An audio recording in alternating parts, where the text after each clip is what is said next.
Welcome to ஜிவாஸ் cooking. இந்த வீட்டில் என்ன பார்க்க போகிறோம் அப்படின்னா, பேரிச்சம்பழத்தை வச்சு நான் வந்து ஒரு ஸ்வீட் செய்ய போகிறேன். நான் வந்து 20 பேரிச்சம்பழத்தை நான் வந்து விதையை எடுத்துகிட்டு கழுவி விதையை எடுத்துகிட்டு வச்சுருக்கேன். இன்னும் 1 கப் பால் வச்சுருக்கேன். இப்போ இந்த பேரிச்சம்பழத்தை வந்து அப்படியே பால் வந்து நம்ம ஊற போடணும். நல்லா ஊறட்டும். ஒரு அரை மணி நேரம் ஊறின பிறகு நம்ம என்ன பண்ணணும், நல்லா மிக்சியில் வச்சு அரைச்சி எடுத்துக்கலாம். இப்போ வந்து பாலில் வந்து நல்லா ஊறிட்டு இப்போ நம்ம என்ன பண்ணலாம், பாலை மட்டும் எடுத்துகிட்டு இந்த பேரிச்சம்பழத்தை அப்படியே மிக்சியில் அரைச்சி எடுத்துக்கலாம். இங்கே வந்து நான் வந்து முந்திரி பருப்பையும் பாதாம் பருப்பையும் நான் என்ன பண்ணியிருக்கேன், அப்படி வந்து கொஞ்சம் பொடி பண்ணி வச்சுருக்கேன். பாருங்கள், பேரிச்சம்பழத்தை நல்லா அரைச்சி எடுத்தாச்சு. இப்போ வந்து ஒரு பேனில் கொஞ்சம் நெய் விட்டு நம்ம என்ன பண்ணோம், இந்த பேரிச்சம்பழத்தை போட்டு நல்லா கிண்டணும். நெய்யில் நல்லா வெந்துட்டுருக்கும்போது நம்ம என்ன பண்ணோம், அந்த பாலை ஊற்றிடணும். ஏற்கனவே நம்ம ஊற வச்ச பாலை அப்படி இதில் வச்சுன்னா ஊற்றி வேக விடணும்.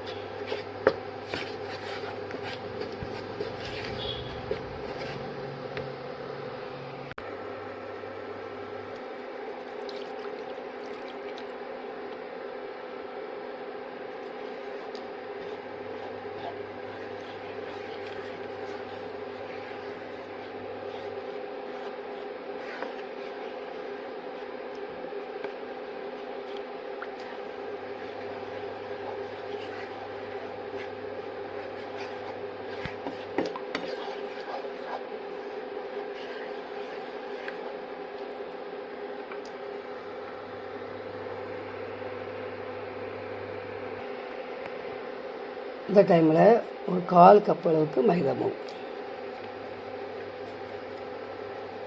கோதுமை மாவு. நீங்கள் மைதாலாம் சேர்க்கலாம், ஆனால் நான் வந்து கோதுமை மாவு தான் சேர்த்துருக்கேன்.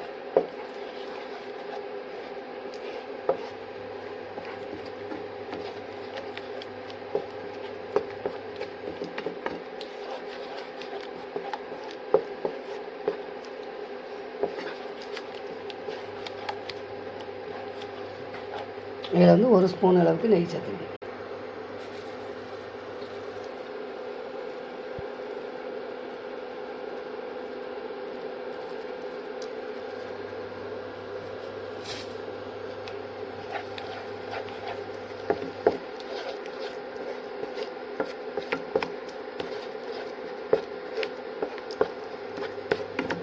இதில் வந்து நீங்கள் வந்து சுகர் சேர்க்கணும்னா சேருங்க, ஆனால் நான் சேர்க்கலை. ஏன்னா பேரிச்சம்பழம் இனிப்பே நமக்கு வந்து போதும். குழந்தைங்களுக்கு கொடுக்குறதுனா நீங்கள் வந்து கொஞ்சம் அதில் நாட்டு சக்கரை அந்த மாதிரி ஏதாவது நீங்கள் சேர்த்துக்கலாம். ரொம்ப கெட்டியாகிட்டு பாருங்கள். இந்த நேரத்தில் நம்ம வந்து அடுப்பு ஆஃப் பண்ணிவிட்டு இதை வந்து ஒரு சின்ன பவுலில் ஊற்றி நம்ம வேக விடணும். எடுத்து இப்போ வந்து அடுப்பு ஆஃப் பண்ணிடணும். இந்த மாதிரி பவுல் எடுத்துகிட்டு நான் என்ன பண்ணியிருக்கேன்னா, கொஞ்சமாக பவுடர் பண்ண இந்த முந்திரி பாதாம் இதை போட்டு இதுக்கு மேலே நான் வந்து இதை வந்து ஊற்ற போகிறேன். பாருங்கள், இப்போ இதுக்கு மேலே நம்ம ஏற்கனவே உடச்சி வச்சுருக்க முந்திரி திராட்சை நம்ம என்ன செய்யணும், இந்த நட்ஸ் வகைகளெல்லாம் என்ன பண்ணணும், இந்த மாதிரி போட்டுருக்கோம்.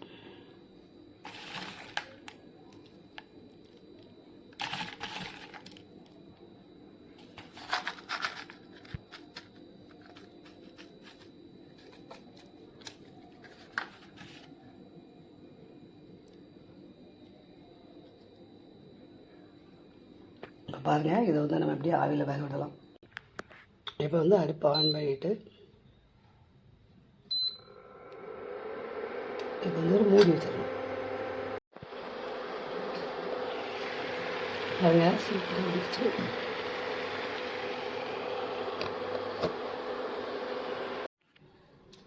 பாருங்கள், இப்போ வந்து நல்லா வெந்து வந்துட்டு நீங்கள் வந்து இதை வந்து செஞ்சு நீங்கள் சின்ன பிள்ளைகள் நம்ம எல்லாருமே சாப்பிட்லாம். இதை வந்து ஸ்வீட்டாகவும் வச்சுக்கலாம், பிரேக்ஃபாஸ்ட்டாகவும் வச்சுக்கலாம்.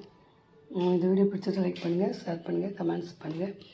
தேங்க்ஸ் ஃபார் வாட்சிங்.